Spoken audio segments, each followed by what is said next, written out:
ಸ್ವಾಮಿ ಶರಣು, ಸ್ವಾಮಿಯೇ ಶರಣಮಯ್ಯಪ್ಪ. ನಮಸ್ಕಾರ ಸ್ವಾಮಿಗಳೇ, ನನ್ನ ಮಿನಿ ಬ್ಲಾಗ್ಗೆ ಸ್ವಾಗತ. ಇವತ್ತು ಡೇ 9. ಇವತ್ತು ಇರುಮುಡಿ ಕಟ್ತಾ ಇದ್ದೀವಿ, ಅಂದರೆ ಶಬರಿಮಲೆಗೆ ಹೋಗ್ತಾ ಇದ್ದೀವಿ.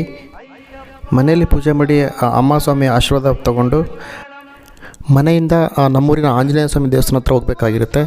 ಸೊ ಅದಕ್ಕೋಸ್ಕರ ನನ್ನನ್ನು ಕರ್ಕೊಂಡು ಹೋಗೋದಕ್ಕೆ ನಮ್ಮ ಮಂಜಣ್ಣ ಸ್ವಾಮಿಯವರು ಬಂದಿದ್ದಾರೆ. ಯಾಕಂದರೆ ನಾವು ಮನೆಯಿಂದ ಹೊರಟು ದೇವಸ್ಥಾನದ ಹೋಗೋವರೆಗೂ ಯಾರ ಜೊತೆನೂ ಮಾತಾಡೋ ಆಗಿಲ್ಲ. ಸೊ ಅದಕ್ಕೋಸ್ಕರ ಸ್ವಾಮಿಗಳು ಬಂದು ನನ್ನ ಕರ್ಕೊಂಡು ಬಂದರು. ನೋಡ್ತಿರ್ಬೋದು ನೀವು, ನಾನು ಅವ್ರ ಬೈಕಲ್ಲಿ ಹತ್ಕೊತಾ ಇದ್ದೀನಿ. ಸೊ ಅಲ್ಲಿಂದ ನಾನು ಬಂದಿದ್ದು ಕಾಯಿಗೆ ನಮ್ಮ ಅಮ್ಮ ಸ್ವಾಮಿ ತುಪ್ಪ ಹಾಕ್ತಿದ್ದಾರೆ. ಆಮೇಲೆ ನಾನು ತುಪ್ಪ ಹಾಕಿದ್ದಾದಮೇಲೆ ಇರುಮುಡಿ ಕಟ್ತಾರೆ.